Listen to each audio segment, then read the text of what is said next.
How do you know when you're on the right path? You ever ask that question? I remember so clearly in 1998 going to Unity Village for a retreat with my wife. And in that retreat, I'd wake up early, and my habit was I would take a jog. And I would jog through Unity Village. If you're not familiar with Unity Village, it's like 1,400 acres. It's outside of Kansas City. It's very rural. It's got trees. There's forests. It's very lush. And Unity Village is really quite a campus, but in the back, it's all woods. And in the midst of the woods is a golf course, 9-hole golf course in the midst of the woods. And I remember what I would get up is I would go and I would jog. And I would jog the cart paths. And as I was jogging this one day, I was confused. I didn't know where I was. I didn't know what my path was. I'm not talking about where I was jogging. I'm talking about in life. And so I had one of those moments where, for me, talking to God, or what I perceive as God, that power within me, I was having a conversation. So I was literally jogging and talking. Hey, buddy, what's going on? This is what I'm doing. I mean, I'm talking out loud as I'm jogging, asking, say, I need a sign. I need clarity. Am I going in the right direction? So I get through like 3 holes of really letting God have a piece of my mind. And then I stop, and all of a sudden this voice within me starts blaring out these answers. And I went 2 holes, and I went, oh my God. I'm listening. And things started to make sense.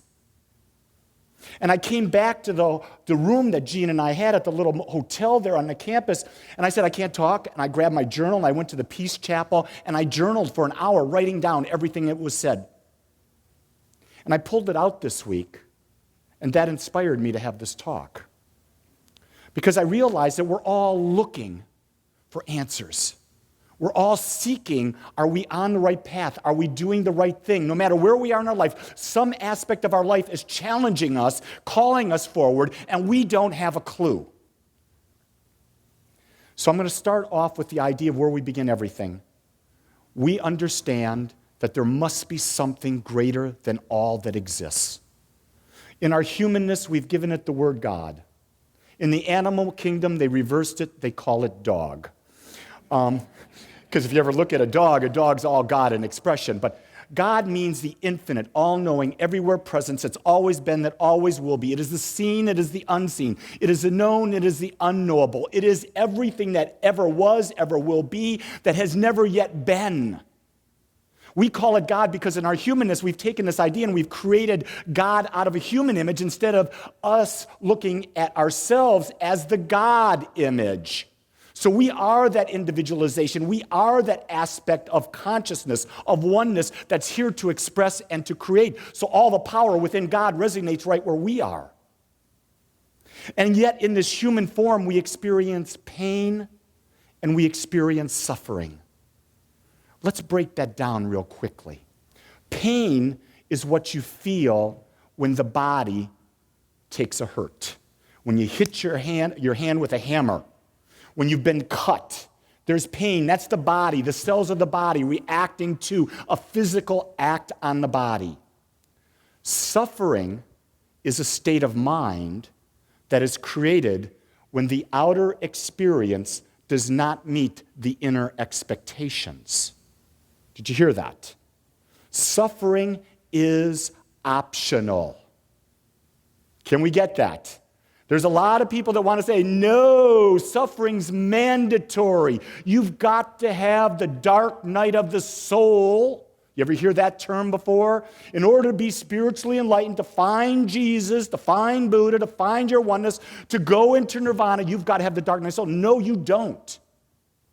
But we're going to explore that quite in depth about what that means. Let's keep in mind, I was with Jean last night at some friends' homes. We got to meet a magnificent author, J.D. Messenger. And he wrote a book called The 11 Days in May. And what happened was he broke his neck. And in that time, he was unconscious. And in that unconscious state for 11 days, he was having a continual dialogue with God, much like conversations with God with our other friend, Neil Donald Walsh. And as we were having this, we really came to the understanding how we live an unconscious life. That almost everything we do is a habit that's been created in our lives that we are not aware of. And so we are not living from the standpoint of knowing our oneness. We are living from the standpoint that we are victims, that wherever the wind blows, we must go with it, that we are subject to our moods, and the moods are driven by all this external stuff, and we're forgetting it is the internal that creates the external. It's not the external that creates the internal. Do you hear that? So whatever it is, if I'm in a situation and Gene's in a situation and Steve's in a situation, we're going to have 3 different experiences based on the internal of it. And so what I want to know, I want to share this. Patty, would you pop it up, please? Our soul knows when we are unhappy, and it always creates a way to wake us up. Do you hear that? This is really, really good when you get it. So how does the soul wake you up? I'll go back to my life. And I'll go back to when I was just out of college, freshly married to my wife, Jean. I was working at Chrysler Corporation. I was a management trainee. I was working in Hamtramck, Michigan, which is a little town in the center of Detroit. 8-story building. Car starts at the top, comes down, and when it comes off, you've got 2 lines coming off at 120 cars an hour. You can buy anything in this plant. You could buy women, you could buy men, you can buy drugs, you can buy alcohol. There was nothing that was off limits in this. There were 13,000 people working at any time, and anything went. You did not go into the restroom. I did not go into the restroom because you never knew what you would see. And yet while I was there, I was making more money than you can imagine. This is 1972. In 1972, I was making $1,000 a week. Think about that in 1972. That was big money. And I was changing because one of the requirements that I perceived was a requirement was you had to go out with the bosses afterwards. So we were working second shift, so we would get off at like 1 in the morning, and we would end up going to what was called the Blind Pig. A Blind Pig was an after-hours drinking, gambling type establishment. And we would spend 3 hours there. Well, you're doing this 7 days a week. And I was becoming quite the unlee. So what did Spirit do? Spirit knew it had a plan to express as me. Spirit fired me. Chrysler went through a layoff. Lee got fired. Lee went and found a job within 3 weeks. I wouldn't have left. Do you hear that? I would not have left because the money was too good. You're making that type of money and you're 23 years of age, you're not going to leave it. You had a lifestyle that was absolutely incredible, but that was not what I wanted. Get back into the corporate world to say another time. So I go to Allstate, I move to Metropolitan, end up in Tampa, come down back here with Crum and Forster, working with an organization that was on a spiral down. Treated their people horrifically. It was like one of those things where they eat you up and spit you out. Routine. What happened there? Can you guess? I got fired. Why? I wasn't pursuing my path. Come again, let's fast forward about another 13 years to 2004. I've completed my practitioner training. I'm ready to make a decision to go into ministerial school at that time. I'm a vice president of marketing in a large insurance company. I wasn't going to let go of making $150,000 plus bonus a year. You hearing that? And yet, that wasn't where my heart was. What do you think happened? You guessed it. Spirit keeps hitting you over the head until you're going to get the message. The same thing happens in our lives and relationships. In our lives and relationships, we're with someone, and it's not the right way we want to grow. Let's say they're controlling. They're trying to control us and make us into something that we're not, and we want to be this. Ever since we were a little boy or a little girl, this is the person we wanted to be, right? We wanted to be this person. Now this person's trying to not make it. So what happens? It starts getting painful. Spirit's going to feed as much pain as it could possibly take until we get the message. And every time we don't get the message, the next time it takes out a bigger 2x4. And the next time it's a 4x4, then a 4x6. The next thing you know, it's a big old concrete block.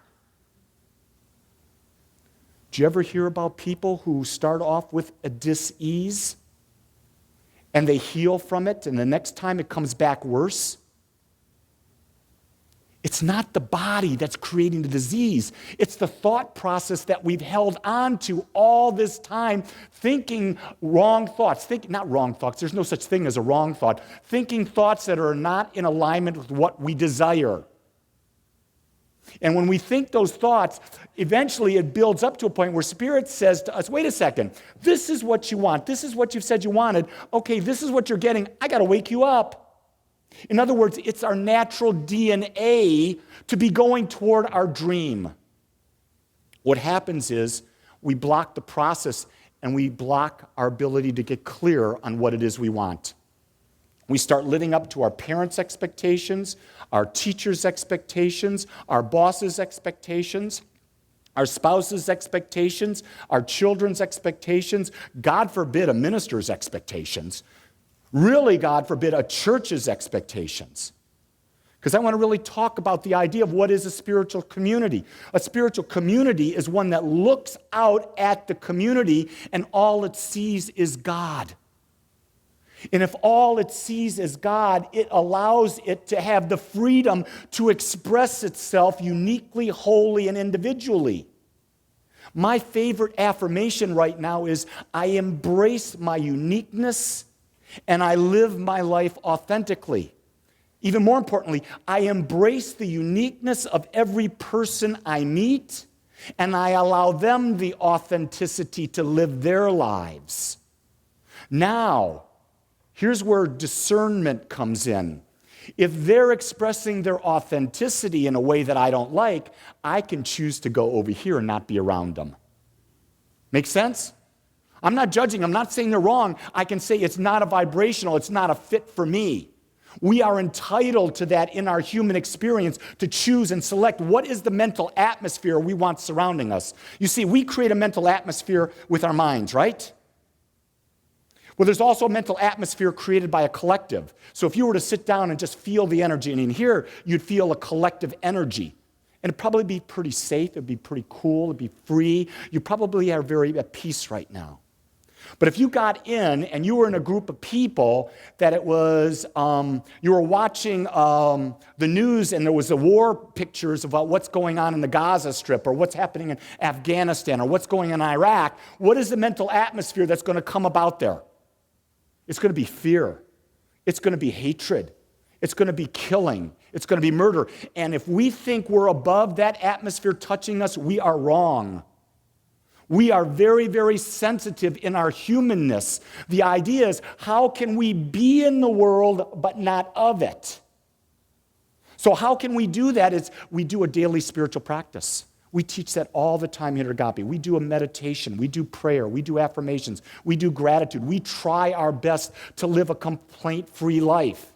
And as we put that practice into place, now I'm not talking about you got to do it 24 hours a day. I'm saying if you give yourself 40 minutes a day, you will change your life because you have made a decision to take control. You have clearly put the lights on the path of life that you want.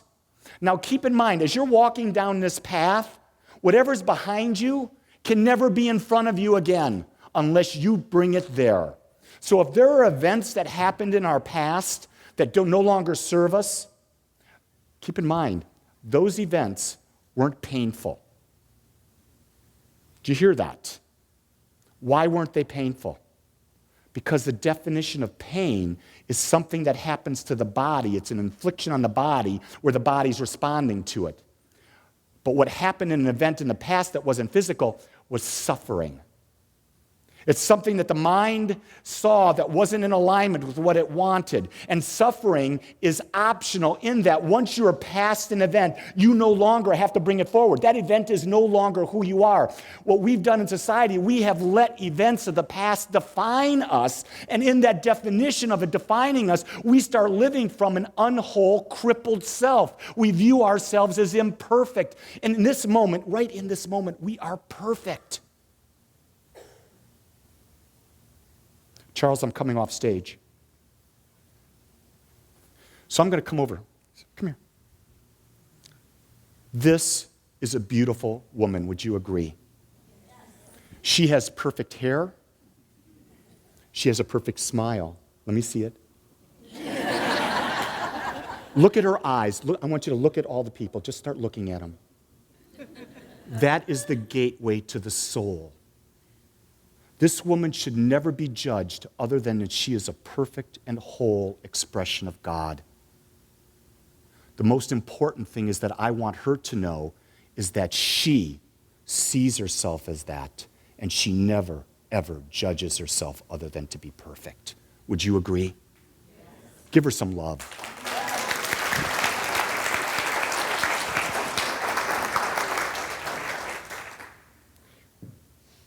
Can you do that to yourself? Can you stand and look in the mirror and do those very things to yourself? Or are you so beat down by unconscious beliefs that you can't see the truth anymore? In our conversation last night, we were talking about the different generations, the baby boomers, the Gen X's, and the millennials. And what I've come to understand and what we agreed to is that the future of our world is in the hands of the millennials. The future of the world is there because these are the individuals who have unplugged. They've unplugged from what we've created as a society. They're not embracing our politics. They're not embracing our business. They're not embracing the traditional churches. They're not embracing the ideas that have held us back because it's been created in the atmosphere. And so I sort of said, so if that's the case, where's my role? I'm not a Gen X, I'll tell you that. I am a baby boomer. There's no doubt about it. I am a baby boomer. Here's what my role is. My role, and those of you that are like me, our roles are to be mentors. To give these younger people the guidance of the wisdom without judgment, not telling them they have to fit into our mold, but to tell them the truth that they are perfect, they are whole, they're divine, they're God, and that through all the lessons, forget all the lessons. If you got fired 50 times, forget that. What do you want to do next? And be a cheerleader to them. Allow them to really rise up. Because let's face it, when the old farts in Washington die, we'll have a new country. And who do you want replacing it? You want people that are centered in love. You want people that are centered in newness. You want people that can see things differently. You want people that understand it is possible to live in a world of cooperative capitalism where there is enough for everybody and there's no shortage and we do not have to compete, but we can share, we can thrive, we can grow together. You see, this is the new vision of Earth. This is the new way we come forward. We got to put aside the paradigm that there's not enough. It's like when we get jealous of someone, that we're sort of saying, well, there's not enough of me for them, so this person's looking at someone else. No, that's not the case. In the case of a woman looking at a man looking at someone, it's just his DNA. Can I be more clear about that? Men have eyes and they can't stand still. I was looking at Tana because we were at Queen the other night with Adam Lambert, and I had an expectation that I had to let go of. I loved Freddie Mercury. Freddie Mercury, to me, was the greatest showman that ever walked the rock and roll stage. And so I was going in there saying, well, is Adam Lambert, how's he going to do this? And I got in, I started hearing the opening music, and I said, okay, Lee, let go, let go, let go. And I want to tell you, Adam Lambert rocked. He was unique. He was authentic. His voice range was incredible. Freddie Mercury was smiling because Queen's music was living. And when they did that song, Under Pressure, you know that you heard David Bowie and him do it? Absolutely, your heart just opened. And do you want to find somebody to love? You heard that. What you heard in Freddie's voice was this yearning inside to find love. But if you listen to his songs, they were all pretty dark. The lyrics of the music was pretty dark. He was trying to find love. And it got to the point in his life where the soul said it's time to let go of the body, because in this life experience, more is not going to happen. And so Freddie checked out at that point. You see, and everyone wonders, well, suicide's bad. Every death is suicide. People question me on that, but every death is suicide, because remember, our soul lets go of the body when the mind has no more to experience. When the vision of what is going to happen on this planet is there, we let go of the body. And how we let go of it, it's only a judgment by society that's created what's good and what's bad. And most of the time we'll never know. We'll never know the reason someone does it, because we can't see it from far back enough. Because there is good that comes out of every situation. Here's the interesting thing about that, is that when we look at everything, everything is for one purpose. It's to raise consciousness. Whether it's at an individual level, whether it's at an individual family level, whether it's at the level of a city, the country, or it's at the level of the world. Every event that ever happened is about raising consciousness. And as long as consciousness is being raised, things will happen in a smoother fashion. But if consciousness starts to reflect back, so what happened in 1987? We had a big burst in the stock market, did we not? Based on greed and fallacy. What happened in 2008? Another one, even greater than the one in 1987. Why? We hadn't learned. We hadn't raised consciousness. Has consciousness yet changed? I'm not so sure. What I'm saying is, until we as individuals change our consciousness about life and understand that we, as Madonna says, I'm going to go against Madonna, it's not about being a material girl, it's not about being a material man, it's about understanding that we're here to experience the material, but not be attached to the material, but to be fully expressing unconditional love and non-attachment.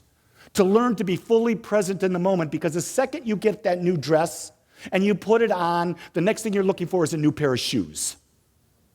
Once you get the new pair of shoes, chances are you're looking for another new pair of shoes, and another new pair of shoes, and another new pair of shoes. Like my dear friend at the Frisco Chamber, I am the realtor with the red shoes, and I have over 300 pairs of red shoes. Can you imagine? That's my whole house filled with shoes. You don't need artwork. You just put shelves up. Ken, you could build shelves in this woman's house, and every wall's covered with shoes. It gives her joy. I'm not knocking it, because if it gives her joy and she's not attached, go for it. But be aware, am I expressing love in every moment? Because if you're buying that pair of shoes and you're loving the idea and you're being loving with the salesperson and you're spreading your money in a way that you can, that's being a good steward for the type of income you're having, it's perfect. See, I don't want to knock materialism, because I believe we can have it all, as Queen would sing. I want it all and I want it now. But the idea is, don't be attached to what you've got. So I want to take you back to the path. We're walking down this path.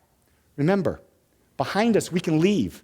If it's a bad relationship, if it's a bad experience, if it's school that didn't work, we can leave that behind. That is no longer who we are. If we don't leave it behind, it will put its big hook in our butt, and wherever we go, it's going to follow us. Now, do you want that albatross following you? That's why we forgive. Forgive is letting go of something that would hold us back. So as we're going down the path, we can't look too far ahead either, can you? Because if you look too far ahead, you can't be present in the moment. And where can you express unconditional love? In this moment and only in this moment. You can't express love into the future. You can't express love into the past. It can only be in the moment.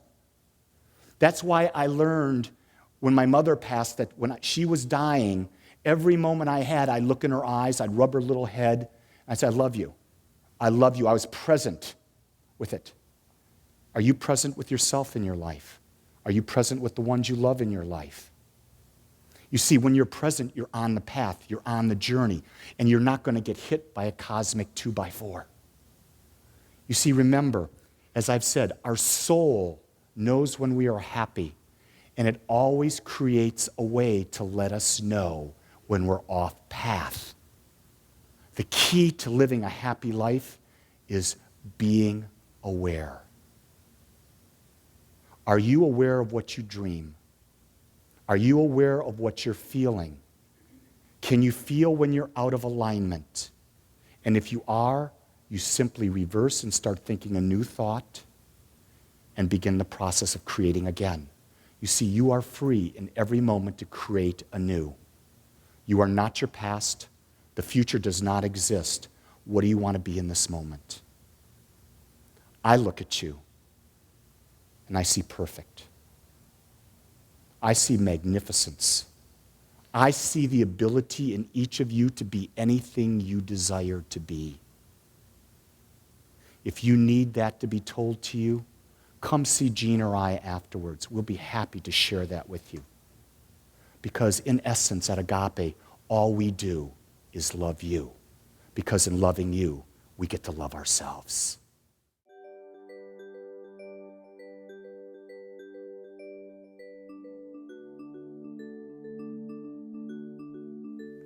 I want to thank you for joining us today. I am so grateful that you took your time to watch or listen to this message. If you found this message beneficial, I would ask you to go to our website. Once there, click on the Contribute button and experience the joy of conscious and purposeful giving. It is through your gifts that we are able to bring this message to the world. I would also ask you to please share this message with anyone you feel might benefit. Again, I want to thank you for joining me and the Agape community as together we bring joy to life.